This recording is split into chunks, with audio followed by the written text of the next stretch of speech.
Me haluamme puhua sellaista asioista, jotka me koetaan tärkeäksi, josta maailmassa pitää puhua.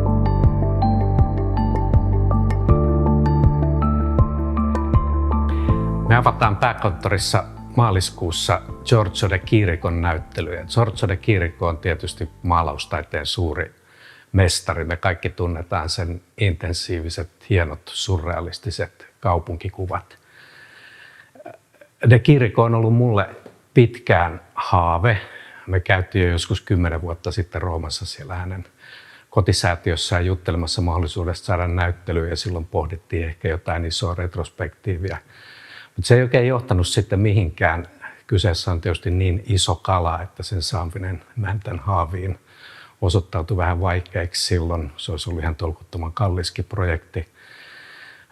Ja se vähän niin kuin jäi tauolle tämä projekti sitten, mutta ihan tässä hiljattain me ruvettiin juttelemaan Hannu Palosuon kanssa, jonka kanssa on paljon tehty yhteistyötä, että hän ja Italo Nunziata ja Cornelia Buccin haluaisi kuratoida meille näyttelyn, jossa käsiteltäisiin de Chiricoa teatterin tekijänä, lavastajana. Hänhän teki siis pitkin uraansa paljon paitsi kuvataidetta, niin toimi myös lavastajana.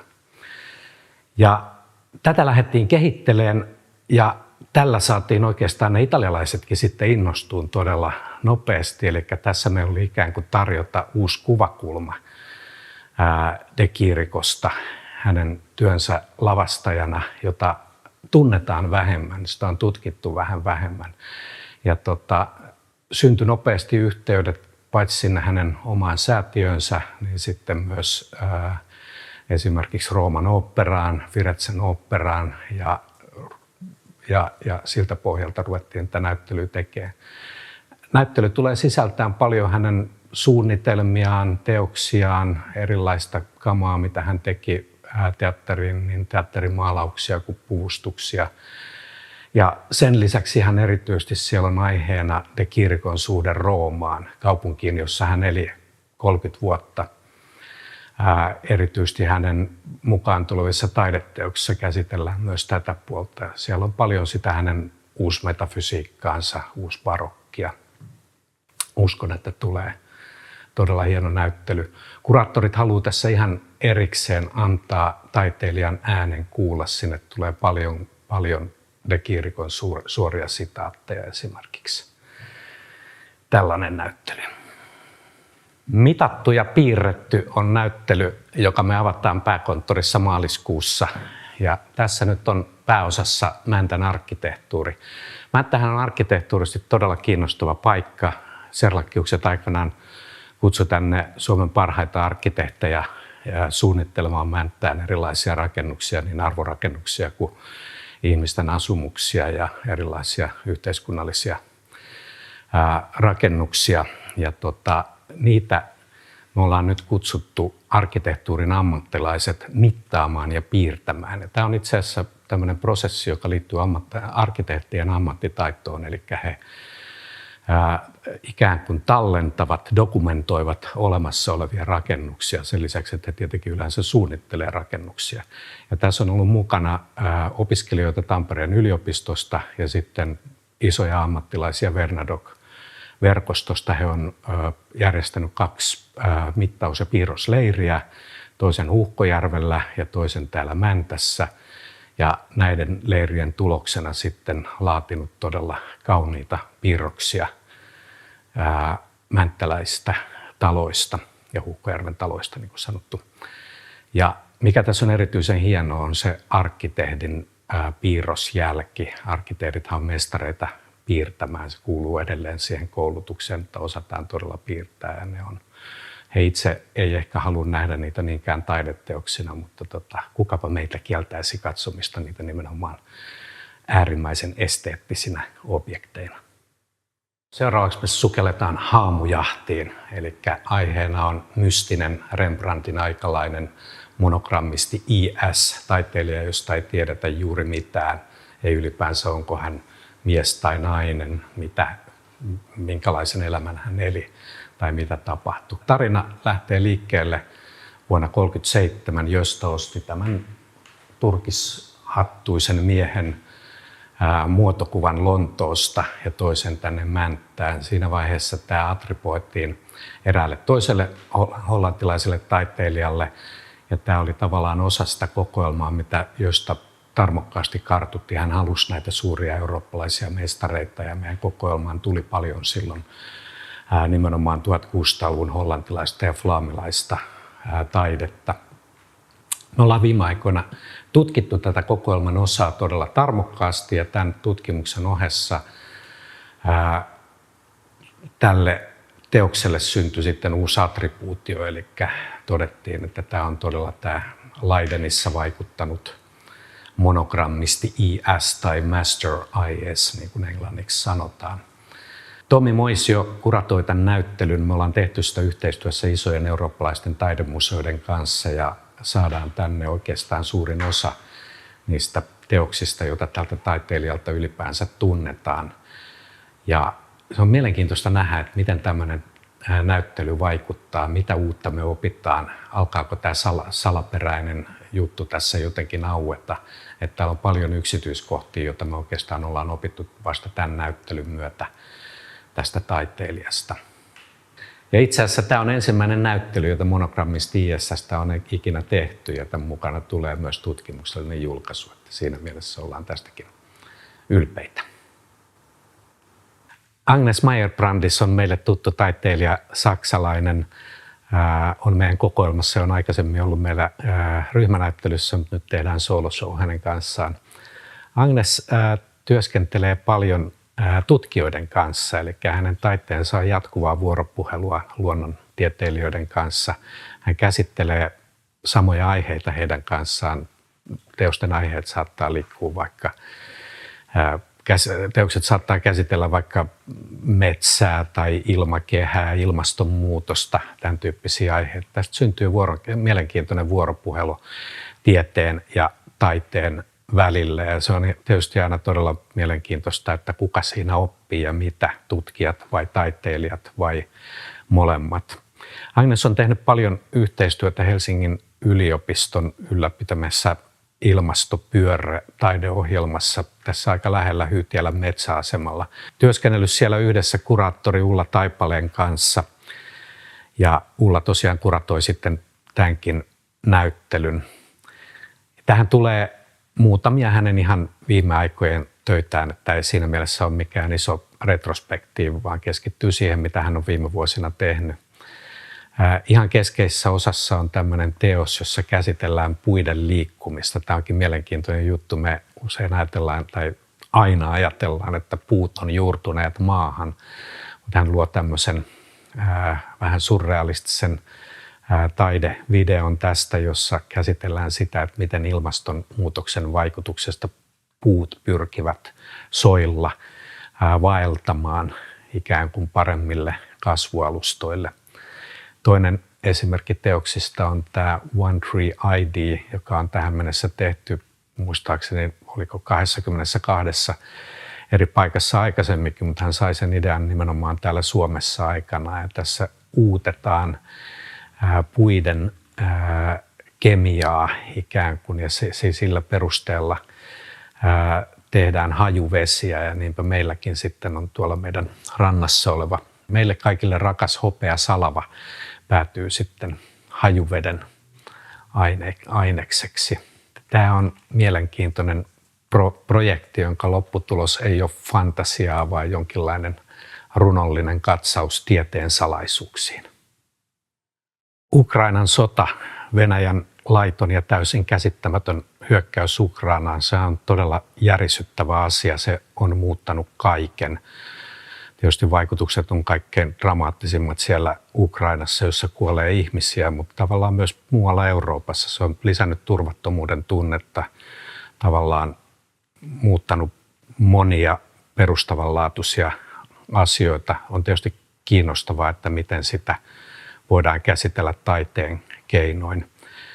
Mä satuin näkemään Venetsian biennaalissa viime kesänä tämmöisen ukrainalaisen Open Group-taiteilijakollektiivin teoksen Povtorjujite za mnoju, Repeat After Me, toistakaa perässäni, 3 kielellä tässä tämä teoksen nimi. Ja Juri Bilej, Pavlo Kovacs ja Anton Varga, jotka muodostaa tämän Open Group-kollektiivin, käsittelee tätä sotaa karaoken keinoin. Eli siinä on kyse erilaisten aseiden ja asejärjestelmien äänestä. Ukrainalaiset pakolaiset itse esittelee, siis itse omalla suullaan toistaa niitä asejärjestelmien ääniä ja kutsuu sitten kävijät karaokemaisessa tilassa ikään kuin toistamaan niitä ääniä. Ja tämä on mielenkiintoista, pohdin tuossa, että miten kertoa sodasta. Sodastahan usein kerrotaan esimerkiksi elokuvissa hyvin niin kuin, brutaalistikin ja vähän joskus estetisoidenkin. Ja tässä on nyt kyse tavallaan ihan muusta, vaan mennään tavallaan niin kuin hyvin arkisissa ympäristöissä kerrotaan ja se dramaturgia syntyy tavallaan sen arkisen ympäristön ja jopa tämmöisen karaoke-ympäristön ja sen sodan vuoropuhelussa. Me koettiin hirveän tärkeäksi puhua nyt Ukrainan sodasta ja normaalistihan meillä kestää näyttelyprosessit noin 3 vuotta, mutta kun kohdattiin tämä teos, niin laitettiin tämä saman tien fast trackille ikään kuin ja päätettiin, että esitellään se mahdollisimman pian ja otettiin sen takia tämä Kivijärvi-sali käyttöön, jota me ei aikaisemmin näyttelykäytössä ole käytetty ja sillä keinolla tavallaan saadaan esiteltyä tämä nyt mahdollisimman pian juuri nyt, kun tästä asiasta pitää puhua. Tässähän museo tavallaan ottaa ihan selkeän poliittisen roolin, eli me haluamme puhua sellaista asioista, jotka me koetaan tärkeäksi, josta maailmassa pitää puhua ja koetetaan omalta pieneltä osaltamme tukea Ukrainaa ja sen taistelua tätä kautta. Me avataan täällä kartanolla toukokuussa Keith Tysonin näyttely. Keith Tysonia on ehkä vähän hankala kuvailla taiteilijana, koska hän itse asiassa itse on sanonut, että hän ei usko tämmöisiin pysyviin taiteilija-identiteetteihin. Hän on monella tapaa semmoinen niin kuin häilyvä hahmo tätä kautta, jonka pelikenttänä on usein tiede, matematiikka, mytologiat, erilaiset systeemit. Hän on älyllinen taiteilija, hyvin filosofinen hahmo. Toisaalta siihen sekoittuu roppakaupalla brittiläistä huumoria. Tämän näyttelyn kuratoi Timo Valjakka ja Timon kanssa kun juttelin Keith Tysonista, niin Timo sanoi mulle näin, että näitä näyttelyn kohteita ei kannata katsoa perinteisinä taideesineinä. Että tämmöinen perinteinen esteettinen katse johtaa helposti harhaan. Ne on pikemminkin usein tämmöisiä mekaanisia laitteita tai jotain muita tämmöisiä asioita. Esineen ja tapahtuman välinen raja liukenee tai on jollain lailla hauras, mutta jokainen teos on samaan aikaan tavallaan oma universuminsa. Me ollaan siis tämmöisen aika perinteisen brittiläisen käsitetaiteen parissa tässä. Oikeastaan tämä näyttely on samaa sarjaa kuin meillä on ollut aikaisempia. On haluttu esitellä brittiläisiä nykytaiteilijoita jostain Mark Wallingerista Simon Pattersonin, ja tätä ehkä yhdistää myös sama kuraattori Timo Valjakka, joka on näitä projekteja halunnut meidän kanssa tehdä. Ollaan ylpeitä, että saadaan tuotua tämä tänne Serlakkiukselle. Viljami Heinonen, 80-luvulla syntynyt maalari, todella vahva, voimakas, ekspressiivinen tekijä, jolle maalaaminen on jonkinlainen melkein fyysinen, kehollinen suoritus. Me avataan hänen ensimmäinen iso museonäyttelynsä. Ja Viljamihan tunnetaan tämmöistä autioituneista, vähän dystooppisista, surullisista, ahdistavistakin maisemista. Monissa aikaisemmissa teoksissa siellä on ollut näissä tämmöisissä ihmisten autioiksi jättämissä tiloissa eläimiä. Nyt tällä kertaa hän haluaa tehdä jotain hyvin henkilökohtaista. Siellä on tämmöisiä elämänkolhimia, ihmisparkoja näissä autioissa kaupunkitiloissa. Joko kohtaavat toisiaan tai ovat yksin. Usein siellä näkyy tämmöinen keltaiseen sadetakkiin pukeutunut hahmo, joka pohtii siellä itsekseen ja muiden kanssa elämän karuutta tai mitä sitten pohtiikin. Viljami tekee omat teoksensa usein suhteessa esimerkiksi videoihin, rockmusiikkiin, peleihin, joista hän hakee vaikutteita, mutta toisaalta sitten myös hän on viettänyt paljon aikaa esimerkiksi opiskeli Kankaanpäässä pikkukaupungeissa ja semmoista pikkukaupunkien nuuruisuutta näkee hänen teoksissaan sitten. Näissä on jotain tämmöistä dystooppisuutta näissä kuvissa, mutta samaan aikaan jotain lempeää, lämpöä. Nämä on ilman muuta tämmöisiä mielenmaisemia, joita mielellään lähtee tulkitsemaan erilaisten psykologisten viitekehysten kautta. Milja Viita, Menschen am Sonntag, ihmisiä sunnuntaina, on seuraava näyttely. Ja Milja olen seurannut häntä todella pitkään. Muistan joskus 10-15 vuotta sitten mä näin hänen teoksen Mäntän kuvataideviikoilla. Siinä oli semmoinen perhonen, joka lensi pellossa ja se todella vaikutti muuhun se videoteos. Mä vietin siellä paljon aikaa. Nyt hän teki sitten meille joku aika sitten ehdotuksen tästä uudesta näyttelystä, johon tulee sitten kuraattoriksi meidän oma kuraattori Tomi Moisio. Hän tekee tavallaan, ei ehkä voi sanoa omaa versiota, mutta tavallaan sen vanhan saksalaisen 30-luvulla tehdyn elokuvan Menschen am Sonntag innoittamana oman juttunsa. Ja tässä on jotain semmoista niin kuin, tavallaan historian syklisyyttä, elämän haurautta, häilyväisyyttä tavallaan, mitä tämä kuvaa. Että se oli tavallaan 30-luvulla, kun tehtiin tämä elokuva, niin siellä elettiin tavallaan sitä niin kuin viimeistä kesää ennen natseja ja ennen toista maailmansotaa. Ja nyt Milja sitten tekee tavallaan omia tuokiokuviaan tämän teoksen innoittamana. Erityisen kiinnostavaa tässä on, että miten Milja tekee teoksiaan, että hänelle se tavallaan ne työkalut, joita hän käyttää ja esitystekniikat, joita hän käyttää, on keskeinen osa teoksen käsitteellistä sisältöä. Että hän esimerkiksi kehittää nämä elokuvansa filmit omin pikkukätösin tämmöisessä saavissa ja heittää sinne mukaan luonnonmateriaaleja ja valottaa sitä lisää siellä. Ja tulee hyvin tämmöinen erikoinen lopputulos, ja sitä, kun hän myös haluaa esittää nämä 35-milliset elokuvansa vanhoilla elokuvaprojareilla, ja mitä tapahtuu siinä vaiheessa, kun tulee erilaisia naarmuja, tahroja siihen filmiin. Että se tavallaan se ei ole tarkoituskaan, että se filmi, tämä lopullinen teos, joka näkyy, pysyisi aina samanlaisena. Tämä on todella kiinnostava tavallaan prosessuaalisti, että miten hän tässä toimii.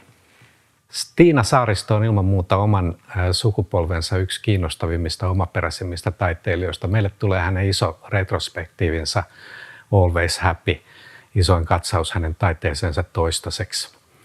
Stiina tunnetaan piirtäjänä, hyvin tarkkana piirtäjänä, monumentaalisia isoja kuvia, jotka hän on lyijykynällä piirtänyt. Sitten toisaalta hän esittelee tässä näyttelyssä kaikki muutkin tekniikkansa. Hän esimerkiksi yllätti muutama vuosi sitten esittäytymällä keraamikkona. Muistan, että menin itse Heinon galleriaan katsoa hänen näyttelyynsä ja oletin näkeväni näitä hänen hienoja piirroksia. Ja mä olin aivan äimän käkenä. Hän olikin tehnyt saman jutun keramiikalla. Eli täysin tunnistettavasti samat hahmot, joita hän kuvaa, olikin nyt yhtäkkiä tehty kokonaan uudella tekniikalla.